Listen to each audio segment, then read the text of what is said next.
Good? Tonight we're going to learn about sukkah size. The Mishnah gives us the dimensions, the contours, the depth, the height of the sukkah, right? Where do we get that from? Where do we learn about the sukkah size? And today we're going to see that it's actually heavenly heights that informs us about the sukkah size, which is pretty cool. The sukkah is like God's embrace, and the whole thing is kind of heavenly. The bottom of page Daled, side B, Daf Daled Amud Beis near the bottom, we learned in the Mishnah, and this is a brief transcription of the words in the Mishnah, Usha'ena gaveya asara tfachim. A Mishnah, a sukkah that isn't 10 tfachim high, isn't a kosher sukkah. So the Gemara says, Minala. From where do we know this? Who says a sukkah has to be 10 tfachim high? What if a sukkah is 9 tfachim high? So you'll tell me, what do you mean? A sukkah has to be a place to be comfortable in. I'm going to tell you that a sukkah that's 10 tfachim high is not very comfortable. It's a bunker at best. A sukkah at 10 tfachim is like this. You have to crouch. You can't sit like a mensch. If you told me a sukkah is a place for length and breadth, a place where I can express myself, a person needs him and his table, you're not talking about a sukkah that's 10 tfachim high. So 10 tfachim high is a very small sukkah. So if you can crouch in a sukkah, why can't you lay in a sukkah? The point is to be in a shelter. If you're seeking shelter, so whatever it is that provides shelter for you is good enough. Why 10 tfachim? Where did that come from? In other words, 10 tfachim isn't what you would call the typical size to accommodate a person. It doesn't really naturally accommodate a person. Not standing and not really sitting. Maybe if you're sitting cross-legged, I don't know. Sitting on the floor maybe. And even then you wouldn't need 10 tfachim. The average person doesn't fill 10 tfachim when they're actually sitting on their bottom. So the Gemara says Minala. The Gemara says, Itmar we learned, Rav v'Rabbi Chanina v'Rabbi Yochanan v'Rabbi Chaviva Masno. This is very rare that the Gemara should tell us the teaching in the name of no less than 4 sages. 4 sages. They all taught us, and because this teaching isn't owned by one more than the other, it's in the name of all 4. These are the sages of the first generation of Amoraim, of the rabbis in the Talmud. Rabbi Yochanan is back in Yerushalayim, Rav is in Bavel, and Rabbi Chaviva is a student of Rav's. So Masnu they called, and Bechulu Seder Moyed, in all of Seder Moyed, Kol Ki Hai Zuga Chalufe Rabbi Yochanan, Ma'ali Rabbi Yonasan. This is kind of like a tangent within a tangent. So it says, this is a teaching that comes from these 4 sages. And the 4 sages are Rav and Rabbi Yochanan, Rabbi Chanina, and Rabbi Yochanan, Rabbi Chaviva. The Gemara says, by the way, whenever we have in Seder Moed, because there are 6 orders of the Mishnah, and Seder Moed is 1 order of the Mishnah, and each order of the Mishnah has its own syntax, has its own style. The truth is that there were some sages who excelled at one area of halacha, and some sages who excelled at another area of halacha. For example, Rav and Shmuel, who were 2 major protagonists who argued over so much that was connected to Jewish law and literature and sacred material. And it says that halacha kerav be'isura u'keshmuel b'mamayna. When it came to a dispute of fiduciary issues, Shmuel's expertise was considered to be greater. That was his thing. So as a rule, if there's a dispute, we say Shmuel had a sharper view when it came to monetary disputes. But when it came to Isura, when it came to issues of ritual, then we say halacha kerav. That was Rav's area. And because of this, there were some sages who are mentioned copiously in one Seder of Mishnayos, and they won't be mentioned much in another Seder, because this was their area. This was where they made the greatest contribution. And the truth is, over history, it's been borne out that way. There are some sages who are known as great halachas, and they created codes, but not necessarily a commentary on Chumash. And some sages who are known primarily for commentary.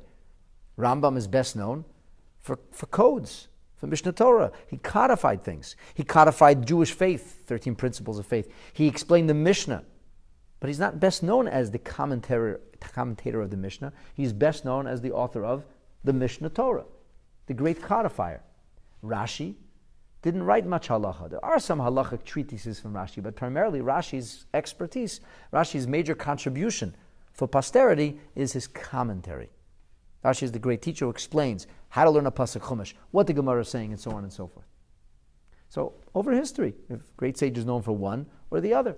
The Magen Avraham or the Sifsei Kohanim, they were known for their commentary on Shulchan Aruch. That was their ear of halacha. For example, the Kli Yakar, he's known for his commentary in the Chumash. Kli Yakar was a Rav. He was the Rav in Prague. He had many important shilos that came his way. He has a halacha, a sefer of halachas, called Illis Ephraim, but that's not his thing. Everybody knows the Kli Yakar because the Kli Yakar's primary contribution was his commentary on Chumash. And so it is, and so on and so forth. But Arachayim, different sages known for different things. It was always like this. There's always there's a certain bent. And so when it comes to the Seder of Moyed, which is a certain bent, a certain approach, there's a halachas that resonated in a certain way. So whenever you have ki hai zuge, whenever you have this grouping of these four outstanding luminaries, these stars, so there are those who are chalufe Rabbi Yochanan uma'alya Rabbi Yonasan. They transpose the word Yochanan with Yonasan. And they say it was actually a teaching of Rav Yonasan. Now, the truth is that there is an opinion that really Rav Yonasan was a disciple of Rabbi Chaviva, and that's why it's a generational question. It's a question of whether these three sages taught and then Rabbi Chaviva followed them, or whether Rabbi Chaviva is kind of elevated in these three early sages. So the question of Yochanan, an earlier sage, or Rav Yonasan, a later sage. At any rate, it seems entirely tangential, but the Gemara is very, very faithful in presenting its teachings and the origins of it and who gets attributed to it. And these are the sages who become the faces of this halacha. Typically, we say Rav, Rabbi Chanina, Rabbi Yochanan, Rabbi Chaviva, and others will say not Rabbi Yochanan, but Rabbi Yonasan, which if you look at the way the word is written, the difference between Yochanan and Yonasan is literally a drop of ink. That's what it turns out to be. If it's a ches or it's a taf. Back to our subject. So, this is the teaching. Oroin Tisha, the ark that was built by Moses, or by Betzalel, to house the luchot, was 9 tfachim high. Okay, the ark is 9 tfachim. Fine. Kapoiris, the cover of the ark, was a slab of gold, and it was tefach.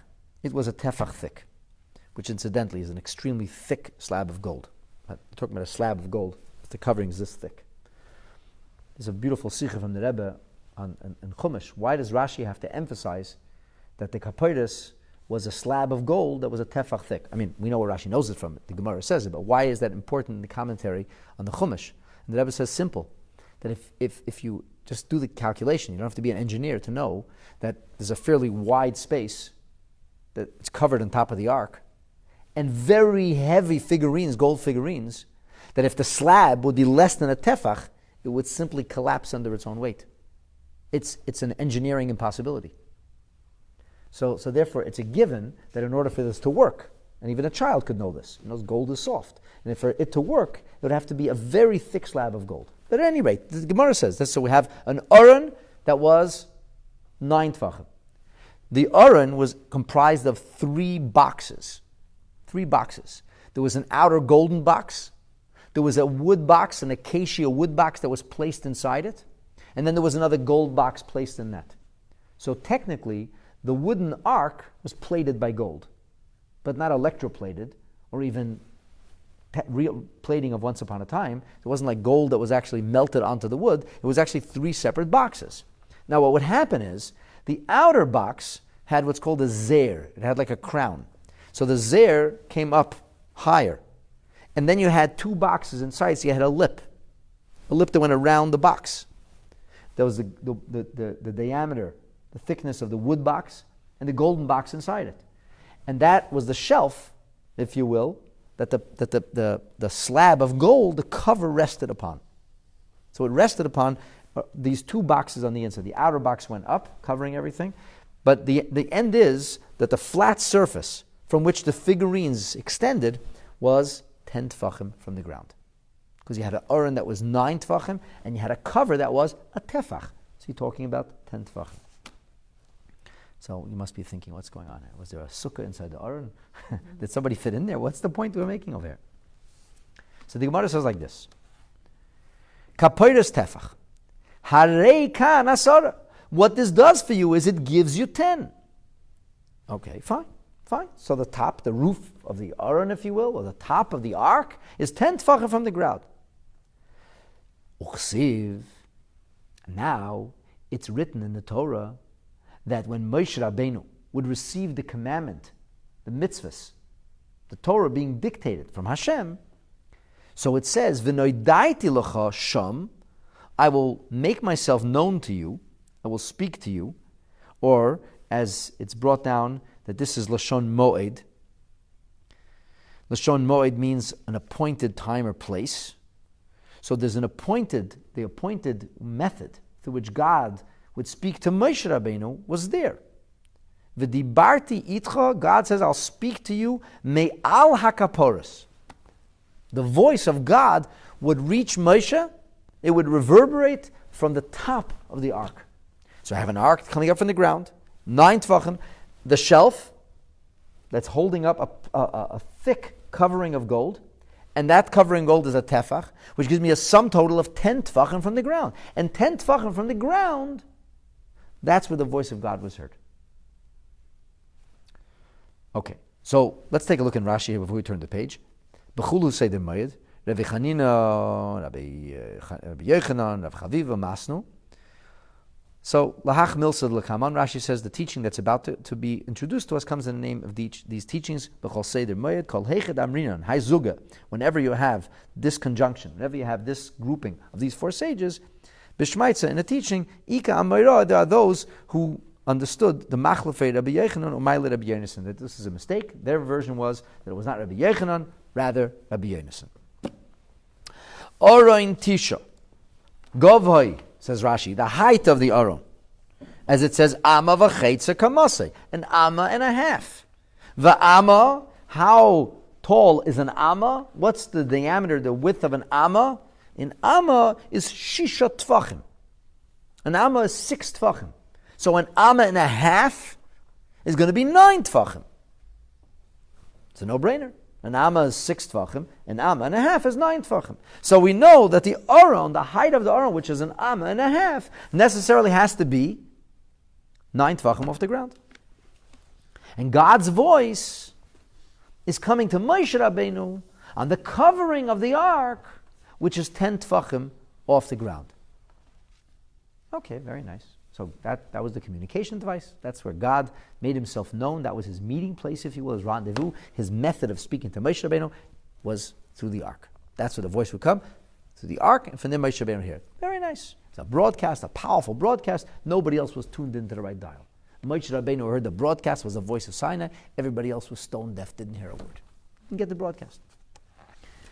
The Tanya, and we learned in the Braisa, Rabbi Yosi taught, Me'olam le'yarda shchina lamata. Make no mistake, said Rabbi Yosi. I know there's all kinds of biblical verbiage and it sounds like the Shechina came below. He says, don't make a mistake. The Shechina never actually came all the way down below. It's not true, he says. And not only the Shechina never came below, V'le'ola Moshe, Ve'eliyahu, both of whom about it is written that they went up to heaven. Le'ola, they didn't really go up to heaven fully. Lamarim, they didn't go up on high. How do we know this? Shenemar, because it's written, Hashamayim, Shamayim LaHashem, the heavens, that's God's abode, V'ha'aretz nasl l'vnei Adam, and the earth is given to people. Now do not please make the foolish mistake of thinking that this means God lives in outer space and we live in planet Earth. That's patently ridiculous. All of the cosmos is what we call Lamata. That's all planet Earth. Lamaila is not heavens. God is not in a cloud. He does not the man who lives in green cheese on the moon or something foolish like that. Chas v'shalom. What does it mean? It's a euphemism. It's a euphemism. Just like the heavens are so far away from us, just like the heavens to us seem ethereal and distant, even when we see it, cannot experience it. So it is also the reality of spirituality is like it's called heavenly. It's a euphemistic concept. It's just something that the human mind can wrap itself around. Raise my eyes to the heavens. It's something far, it's something distant. The rain comes from the heavens, the sunlight comes from the heavens, life's elixirs come from the heavens, and it's distant from us, and it's very spiritual, so people tend to use it as the metaphor. It's not chas v'shalom to be taken in a literal fashion, God forbid. But whatever the domain of God is, I'm going to elaborate on this soon, but the domain of God is considered the heavenly domain. It's the domain of God. And humanity's domain is the earthly domain. Humanity lives in a corporeal setting. And because humanity lives in a corporeal setting, so the corporeality is kind of rooted in the ground. People would love to set themselves free. You have no limits. But we're limited. We're tethered to the ground. We're stuck on the bottom. It's euphemistic. It's not chas v'shalom literal. You have to understand that we're using literal terminology alongside metaphorical terminology, and it's all metaphorical, but it's somewhat literal, because at the end of the day we're talking about a halacha with a sukkah. So it's an unusual kind of blend of different concepts, but that's Torah. Torah has a blend of many things. So the Torah is talking to us in multiple languages now at the same time. Let's take a look at Rashi. Rashi says, V'tanya, we learned me oilam leyard shechina lamata. The shechina never came down below. So Rashi says, Ukra ksiv, and the verse says, the al hakapiris yared, that God came down onto the cover. Onto the cover. Shema mina, that it says me'al, from on, above, l'mayla me'asara.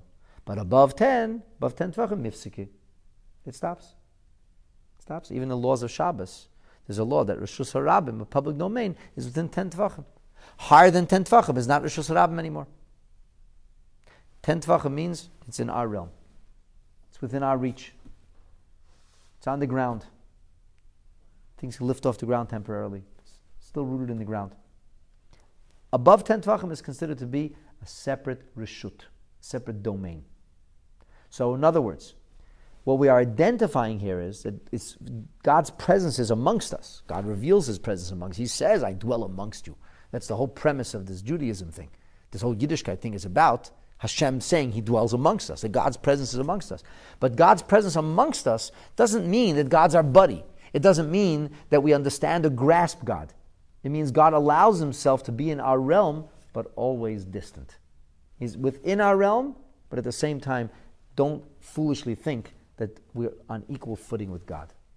We're in one domain, and the heavenly domain is the heavenly domain, and the orbits overlap, and God allows us the privilege of having a relationship with Him, and it's a beautiful thing, and it's a profound thing, and it's a meaningful thing, and it's a real thing. But it never actually means that we're equal footing with God, proverbially speaking.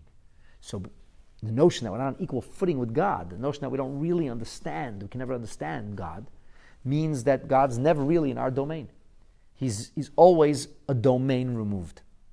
And this is metaphorized with the notion that 10 tvachim is a domain, and above 10 tvachim it's a different domain. The point then is that 10 tvachim is the size, if you will, or the measurement of a domain. Because usually we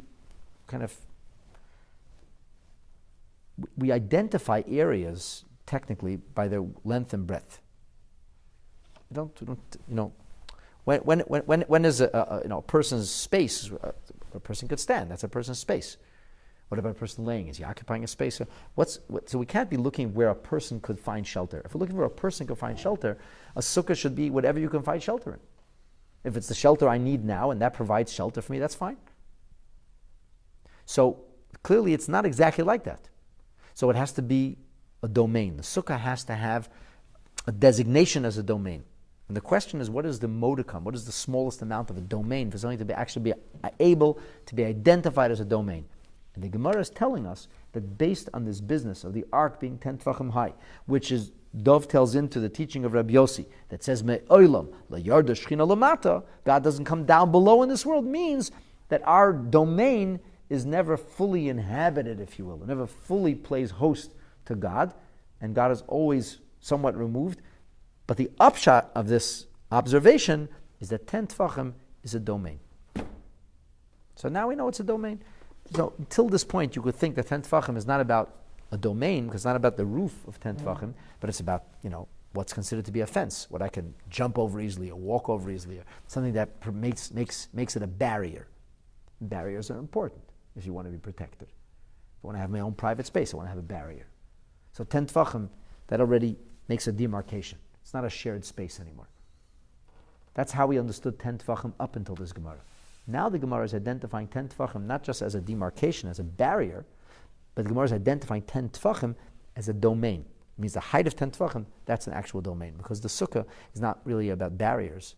The sukkah needs barriers. It needs a perimeter, but the most important thing of the sukkah is the schach, is the covering, seeking the shelter under the schach. And for this, we have this concept then of the sukkah existing or representing a domain, and we can see from other arenas in Torah that the minimum amount of a domain is 10 tefachim. That's essentially the point the Gemara makes. Let's take a look in Rashi. Rashi says, "V'tanya me'ilma yarda shchina lamata." So the pasuk is talking about Hashem's shchina speaking. Al akaperes, kra dechsiv al akaperes yarda, that God's voice, supposedly, it's euphemism, God's presence comes down. Shema mina l'mayla ma'asara mifskir reshusa. Above 10, that's a separate reshus. Rashi says the words l'mayla me'asara tirutzahu. That's the answer. That's the answer. Because the question was, as we're soon going to see, did the Shechina not go down? All right, I'm jumping ahead of myself.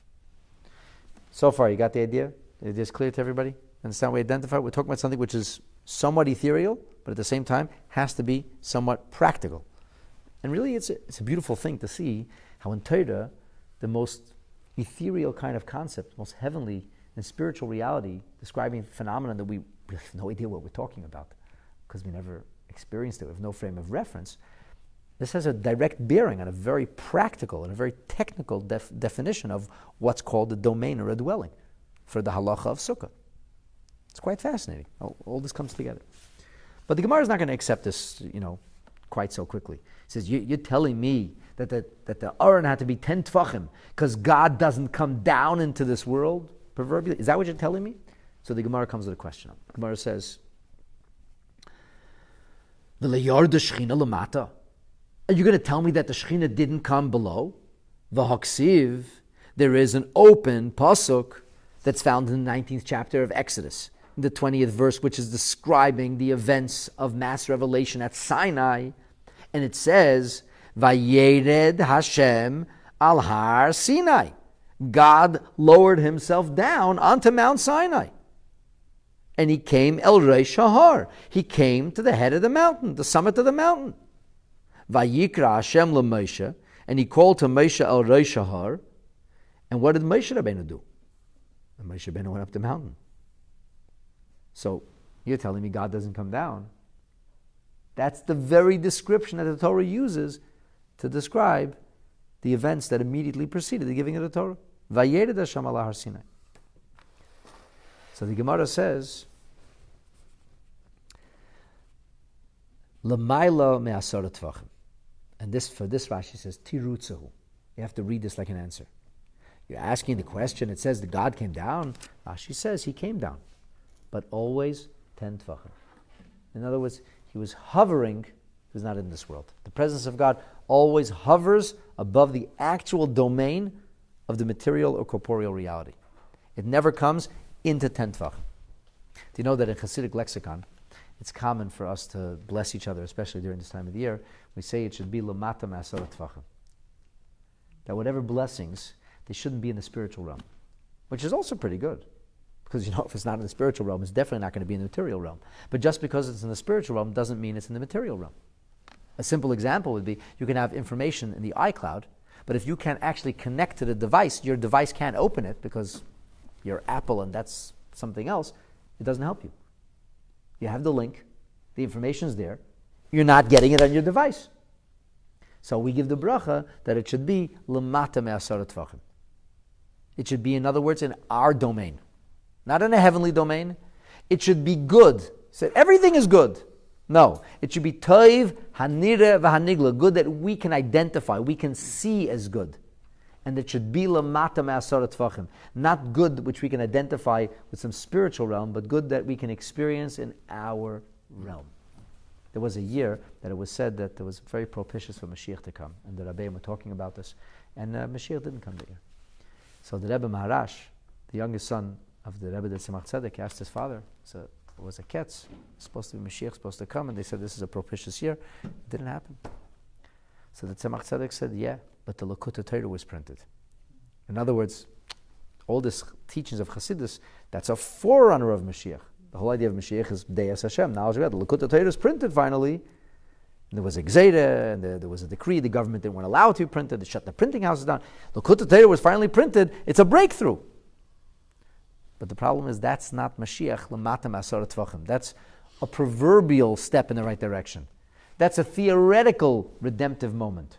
It's not an actual redemptive moment. So if you use the word mamash, which means actual, identifiable, you want to talk about it in the domain terminology, you say in our domain. Asar Tvachim means in our domain. Which fits very nicely with all the verbiage of computer jargon today, domains and be in our domain. That's what we're talking about. The two concepts happening at the same time, because Hashem is everywhere. Obviously, the multiple concepts going on at the same time. Hashem is everywhere, but Hashem is revealing Himself. But so God is everywhere, but God doesn't reveal Himself. Right? The Beis Hamikdash is a place where God's presence is, yet God is everywhere. How does that work out? Shlomo HaMelech himself couldn't figure it out. So there's an element of revealed, an element of concealed, an element of a reality, a divine reality, a development of what we're able to benefit from or experience. And the point is that even when we experience divinity, it's always somewhat removed. It's never actually in our domain. So no matter how close we get to God, we're always very far away. We're always a domain away, so to speak. And we never really can understand the essence. As Rambam says when he describes what things will be like when Mashiach comes, he says that via sigu das boiram, we will understand the mind of our Creator. And then he adds 4 very important words. Kifi koyach ha'adam. According to the limitations of a human mind. You will not transcend the humanity. Otherwise, what's the point? We will remain human, and humanity necessarily has limitations. But kifi koyach ha'adam, we will push that envelope. We will expand the possibilities to the nth degree, but it will always still be Deus Hashem, which is knowledge of God, not knowing God Himself. Because then we would be God, and that's impossible. So the Gemara comes back and says, aha, now I hear. So God's voice coming down is a form of revelation, 10 tefachim. Even for Moshe Rabbeinu, 10 tefachim. God coming down to Har Sinai, 10 tefachim. So the Gemara says, really? V'aksiv, there's another verse in the prophecies of Zechariah that speaks about the future where Mashiach will come, and we have this dramatic prophecy of the Mount of Olives breaking open, and amazing things coming out of the ground, and a whole fresh growth and resurrection and amazing things. And it says, V'amdu raglov, is euphemistically speaking about God. His feet will stand by Yemohu al Har Zeisim. In other words, God will be revealed in our realm, on the Mount of Olives. So it says he's standing on the ground. Like how much more did you want that? We call it boots on the ground. So you can't fight a war from the sky, you have to be boots on the ground. It's boots on the ground. The Amdu Raglov. So the Gemara says, yeah, it does say that, but that's also the Ma'ala Masarat Tvachim. It's in this world, and more so than before, boots on the ground rather than simply a transmission, but nonetheless, it remains 10 Tvachim. It remains removed. It doesn't happen, if you will, in this domain fully. So the Gemara says, okay, fine. So whatever I'm going to tell you, God's in this world, say, He's in this world, but L'mayla Ma'asarat Tvachim. Or let's go to the other part of Rabbi Yossi's statement, which actually doesn't have to do with the Gemara now, because the Gemara was worried about the idea of 10 Tefachim being a domain, but you said that Moshe Rabbeinu didn't go up to heaven. So the Gemara says, hey, did Moses and Elijah the prophet not go up on high? There's open verses that says they did. How could Rabbi Yossi say this?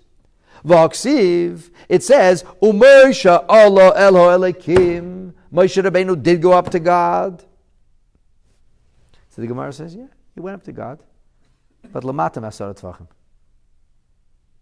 Coming down, God is lamaila, higher than asara tvachim. He's lamata. He went very close, but he never penetrated the essence. He was still immortal, still a Moses, didn't go beneath, proverbially speaking, 10 tvachim. So the Gemara says, okay, but vaksiv vayala Leo besara hashamayim. And Leo didn't just walk up. He went in a flash. Because anything that moves at the speed of light will appear like light. It's a reality. Anything which moves like a photon is a photon already. And Leo turned photonic. Became a photon. And he ascended into the heavens, it says, in a photonic reality. So the Gemara says, yeah, he did. But still, lamata masara. He got somewhere in heaven, somewhere in the spiritual realm, but not to the essence, not to the domain of God, whatever that means. So the Gemara says, really? Vaksiv is a pasuk that says, Ma'aches pnei kisei parshes alav. So this is a very interesting pasuk that comes from the book of Job. And really, on some level, actually it refers to God himself. But the way it's expounded, Va'amar Rabbi Tanchum taught Malamed, that this pasuk is speaking about the concept of Moshe Rabbeinu when he comes up, Lamorim, comes up on high. So he's accosted by these angels who say, what's a mortal doing here? You're not supposed to exist in this realm. Go back to your 3D world. You don't belong here. Moshe says, I was invited. And there's no. There's no human beings here. You can't come here. Flesh and blood can't exist in this realm. It's like living in a black hole. You can't exist here. And then the Malachim are getting very belligerent. They want to oust him. Go back to your realm. Get out of our realm. Keeping the Torah right here. And God says to Moshe, no, answer them. And Moshe Rabbeinu tells them these famous words. It says they went out of Egypt. Were you people in Egypt? It says, honor your parents. Do you have parents? It says, don't steal. Do you ever have a desire to steal? Right? So it says over there that Shepirish Shindal Yud Miziv Shchinasei Va'aneni Olav. It says the pasuk is explained that Moshe Rabbeinu, if you will, was that the word Parshes is actually a conjunction of Peirash Shindal Yud Ziv. God separated or cloaked Moshe in the radiance of Shindal Yud. And the essence here is that Moshe Rabbeinu sought protection from the angels. And one of the ways he saw, God cloaked him or covered him with some kind of radiance. But it says that he was ma'aches pnei kisei ksiv. He was holding on to the throne of God, which is obviously anthropomorphical on steroids, but it's just an expression. So Moshe Rabbeinu held on to the throne, and God put the radiance around him. But he held on to the throne. So if so, he got there. The Gemara says, nah, not so fast. Ishtarbuve yishtarbuv lekisei. The throne moved. The throne unfolded. He got a piece of it, but that was ad asara, out of the domain. And the throne extended itself out of the domain, and Moshe Rabbeinu held on to the throne, but out of the domain, and therefore he wasn't able actually to penetrate, if you will, the domain of the divine. So it's very interesting. Some of our Mefarshim point out here that we have this. The Gemara asks a question, the Gemara gets an answer. The Gemara asks another question, it gets the same answer. It's Moshe Rabbeinu. What's the answer? Lamata Masara. What about Elio? Lamata. You got the same answer twice. What was the point? So the thing is that both in the psukim that describe God's coming down, the second pasuk is much more profound in its description. The first pasuk says God comes down. The second pasuk says God's boots will be on the ground. It sounds much more real. So the Gemara says even that is Lamata Masara Tvachim. Then we have Moshe going up. It says Moshe Olal Amorim, went up to the heights. But it says Elio is Sa'ar HaShamayma. He went actually into the very heavens. We say, yeah, that's true. But still, out of the domain, out of bounds. And very interesting, Binyo says that this lines up also with the two ideas of Torah. Moshe Rabbeinu received the Torah. He went up, the Torah came down. Eliyahu Navi is the harbinger of the future, of Mashiach, and the Amdu Raglav al Zaysim is speaking about the future when God will reveal new levels of Torah. As it says, Torah Chadasha Me'iti Tetzia, a new Torah will be given. It will be as if the Torah is given to us all over again. Such profound levels of Torah that we can't even imagine. That will be given to us when Mashiach comes. And even then, it will still be a realm away. It'll always be removed from us. So it's a very spiritual discussion. And we're kind of in the sky, but not really. We seem to be talking about physical spaces and domains, but we're actually talking about heavenly realities which don't figure and have no actual space. But there's an overlap. Clearly there's an overlap. And the essence is that there's, as the Yad David says, there's a lot of mysterious stuff going on over here that we will never fully understand. But at the same time, the Gemara can extract from this the practical dimensions of what's called a domain, which is really fascinating. Heavenly stuff, but even the most heavenly ideas in Judaism have the most practical expression in the everyday world. Now it's interesting, on the pasuk that says that God came down, so the Rashi had comments there. Rashi says, you think he actually came down to the mountain? It says, Ki min hashamayim dibarti imachem. It says, I spoke to you from the heavens. So which one is it? Here it says, Vayered Hashem. And there it says that God spoke to you from the heavens. And Rashi's answer is, Hirchen shamayim halyenim v'tachtenim. It's as if God stretched the heavens. He spread the heavens out. Hitzian al gabe ahar b'matz al mite. He put it like a bedspread. Covered the mountain with the heavens, but it was still heavens, which is the same idea here, really, essentially. The Rebbe once asked, Rashi brings a contradiction. Here we're saying the heaven, the God came down, but elsewhere it says min hashamayim. But that's in another book. That's much later. The child didn't get there yet. So the Rebbe said that Rashi is actually coming to answer a different question. It says v'har Sinai oshan kulei. The Har Sinai was a smoking mountain. Why was it smoking? It's smoking because God came onto it in fire. So the Rebbe says, but it doesn't say the mountain itself was on fire. At least not in Parsha Shemot. In V'eschanan it seems to indicate it. But in Parsha Shemot it doesn't say the mountain itself is on fire. It says there's a fire on it. So in other words, God's presence was here, but the mountain itself wasn't on fire. In other words, there was still a distinction. God was on the mountain, but not in the mountain. It comes down, but it doesn't penetrate. It's always a realm removed. Even in the literal understanding of it, God comes down on the mountain, but not in the mountain. It's like the voice of Hashem speaks on the kapairos, but not in the kapairos. It's me'al. It's off it. And the truth is that God's presence is always to us somewhat of a mystery, but at the same time, the ideas and ideals of Judaism have to be carried out in our realm. And this exactly is the point. Torah lo b'shamayim. The Torah is not in the domain of heaven. If the Torah ideas are only in a heavenly domain, if they cannot permeate and penetrate the earthly, the human domain, then it's pointless. The whole point is that Torah has to be taken min hashamayim, and Torah is lo b'shamayim, but Torah is ba'aretz. Dafke in our domain. So if we identify the difference of domains over here, we sit in the sukkah. And what is the sukkah? In God's embrace. And it's dafke in 10 tvachim. But we're surrounded by God's embrace. Because ultimately, the heavenly and ethereal reality are never truly divorced from the earthly and the material reality. And that's the larger or bigger message. But the essential point we make here in this Gemara is this is the source of the concept that the domain of a sukkah is no less than 10 tvachim. And even though we could say, but somebody could live in a smaller area, and the Mefarshim actually asked this. But we learned earlier that if somebody has schach coming down within 10 tvachim, it's called a sukkah srucha. It's called a sukkah which is profoundly uncomfortable. So the Pnei Yeshua says that's true, but there are other details in the sukkah which we couldn't learn otherwise. And therefore, the Gemara wants us to understand it's not just about the detail of whether I could fit into the sukkah this way or that way. The point is the Gemara wants to identify for us in a really overarching fashion what is called a domain. And a sukkah is a special domain. Maybe not a comfortable one, but a domain. And once you have a sukkah, which means you have the perimeter, as we discussed in our previous classes, you have the schach, which we talked about and will talk about in Eretz Hashem, that together creates the sacred space, the holy domain, which is known as our sukkah. Hashem should help us that this year we should sit in the sukkahs David, Hanefelas, the sukkah of David, which is collapsed, but will be rebuilt with the coming of Mashiach in Hashem's embrace in Yerushalayim, Eretz Kodesh, B'mheira will be Ameinu, Amen.